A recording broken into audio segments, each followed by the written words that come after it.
All right, we have got the 2026 MT-09 SP.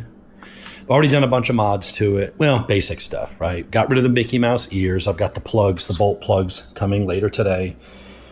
That one's getting a plug. This one's going to get a ram mount with the ball that's going to go in there with then a nut on top, and that way I can have a camera mount here for track where I can have a little extension arm and have it shoot through here. I do need to figure out the windscreen, but put a bar end mirror on it because the Mickey Mouse ears looked really super gay. That's G-H-E-Y gay, not homosexual gay. That's different words, different meanings. We got frame sliders. Now I know some people have said, hey, get the two-piece ones that mount, the two anchors that mount here to here, and that way if you crash, it doesn't crack the frame. I'll be honest, I'm not worried about the frame cracking. You may think, Dave, that's crazy talk. It's all right, I'm known for that. I just need something that in a low-speed crash, or I drop it or something like that, it protects the radiator. If it cracks something up here, as long as I can drive it home, that's fine. I will get GB case covers. It comes with one here, but I'm going to get one for these. But I definitely want to protect the radiator and the oil from leaking out, because if the bike's kind of banged up, but the levers are still there and it's drivable, I can at least still get the bike home. If it's throwing coolant out or oil, then I'm screwed. Beyond that, if the frame's cracked, insurance is going to total it out and I'm going to go get a new bike anyway. So not really worried about that. So we got those for some basic protection, kept the stock blinkers on the front for now, got rid of the little, the reflectors, just a simple Pro Grip tank pad.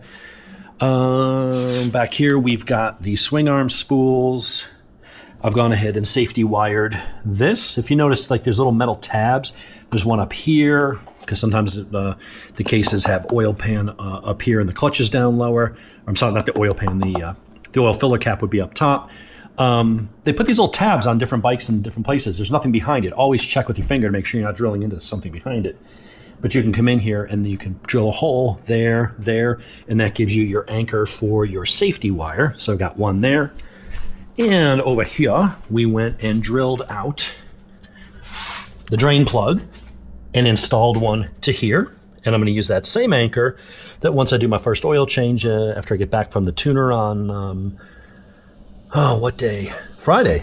I'm going to the tuner, going to Chris Moore for an ECU flash. Then I will do an oil and filter change, and then we'll go ahead and put the high flow race filter on that has the nut on the end, which is already pre-drilled. And then I'll put another line and another clip. And I use the clips, that way I don't have to redo the safety wire each time. Let's see. Frame slider on that side, of course. And then out back, we did a tail tidy. I'll put links to stuff online. I get it off of Amazon. It's $41, I think, something like that. Nice hard aluminum, thick.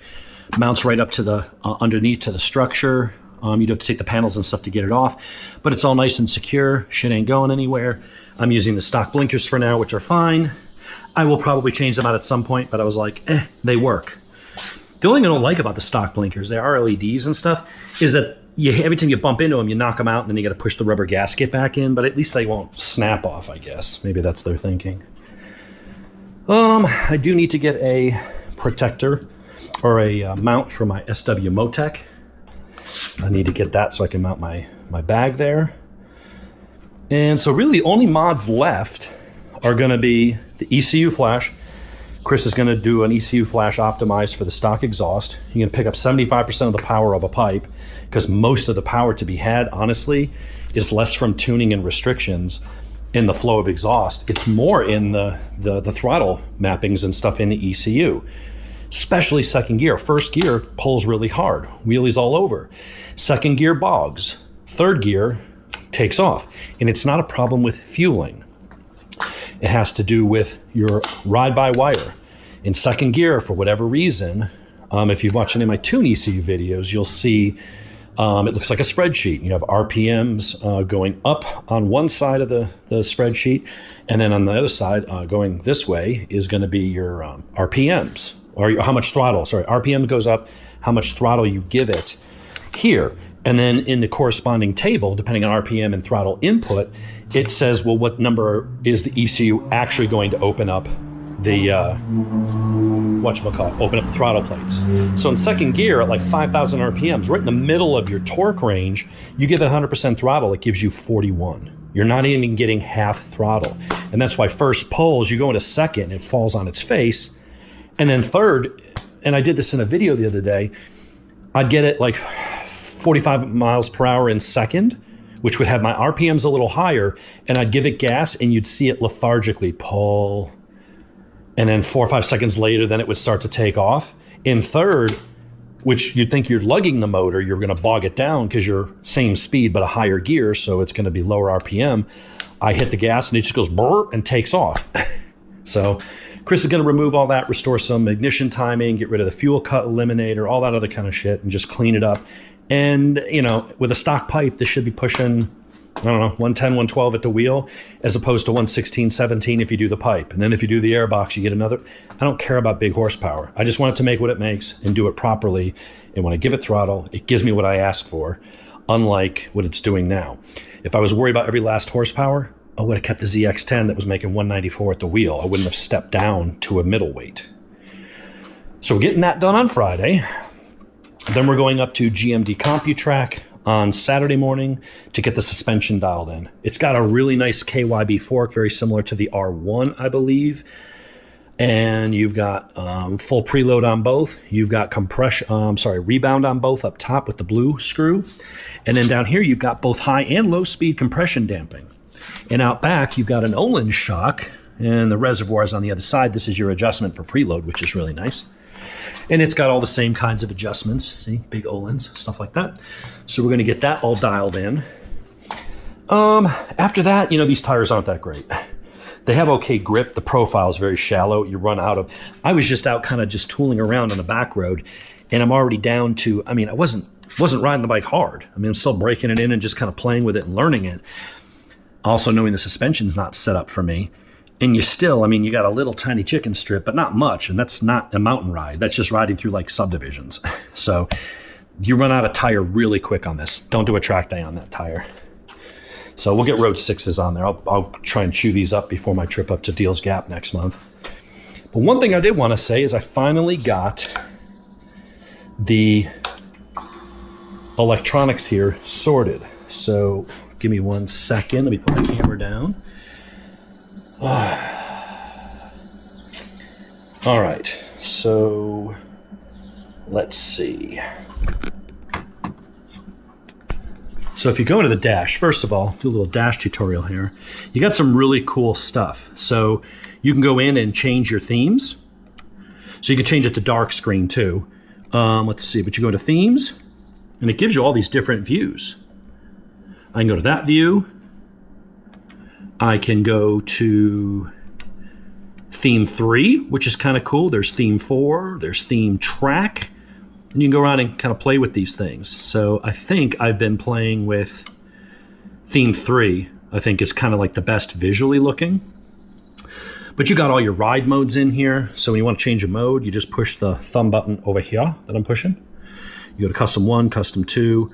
It's not showing you what the settings are here. However, if you do go into your track theme, God damn it, I keep hitting the wrong fucking buttons. All right, so we go into track. Now it shows you power level 1. That's the best power. And anything else is least intrusive. So then when you change your modes, I'm in track 4, track 1. You've got all these other modes. Now, I don't know what the difference is here because track 1 is basically sport. Sport has all those same settings in it. So for me, this is a cool looking dash. I would say I'll probably keep it in either this, although you know what? I'm not going to use the lap time on the street. So let's go back and let's go to theme 3 and I just leave it in sport. Sport is all ones. Power mode 1, which is the most aggressive. Everything else is minimal. Has lift control, has traction control, all that stuff, but it's all on the minimal settings. So to allow you to have a bunch of fun without shutting the party down, but there's a little bit of a safety net in case you need it. Another cool thing on this dash is if you pair it to your phone, let's go back one, let's go in, apps. I can go into music. Now apparently the iPhone is glitchy. That is my one complaint. And it's a problem I have with iPhones in general. iPhones are shit. I have it because I have a MacBook and other stuff, and it just does work better with that. But the whole thing of, you know, iPhones, they just work. They only work with other Apple devices. It's very hit or miss with anything outside of the Apple. So here I'm having to manually go in and connect the damn thing each time. So now I'm connected on the phone. So now if I go into music, I have mine. Don't judge the music, all right? If I want to put the volume up, I'm using the controls over here.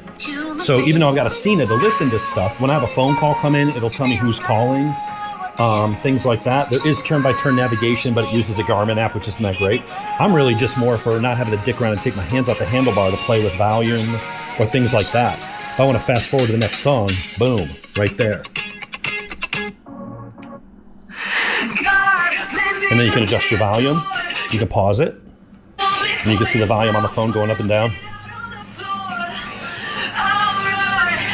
But that's actually really cool. Like that alone, I don't care about the turn by turn because I'll get the audio in my helmet.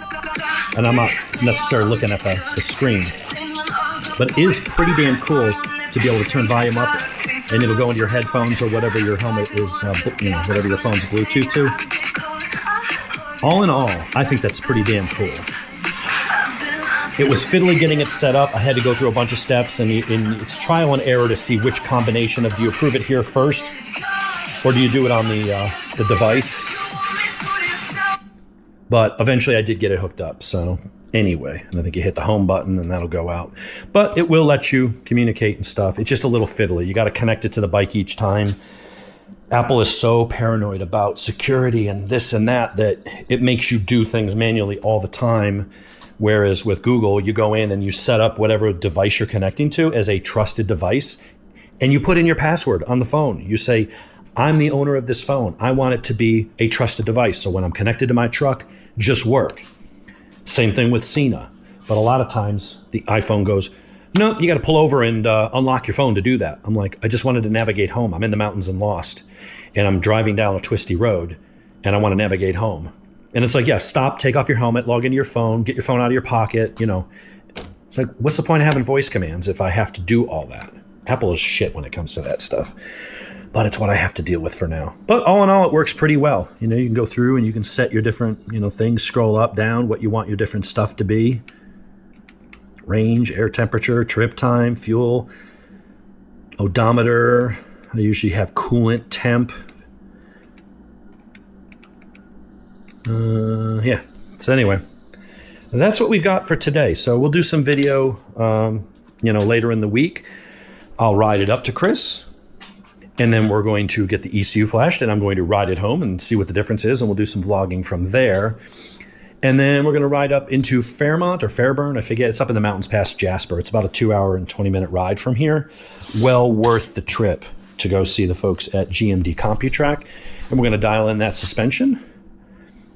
And then I just got to wear out the tires and, get better ones and figure out what I want for a windscreen. And maybe for the winter, I'll go get the Yamaha heated grips that are plug and play. You install them, the wire goes down under there somewhere under the dash, and you plug it in, and then boop, just like on my MT-10, it'll pop up on the dash, and we'll be able to control it right through the dash and have heated grips for the wintertime, which on a bike without a fairing, really important because your hands aren't protected from the wind. So even with good gloves, they will get cold.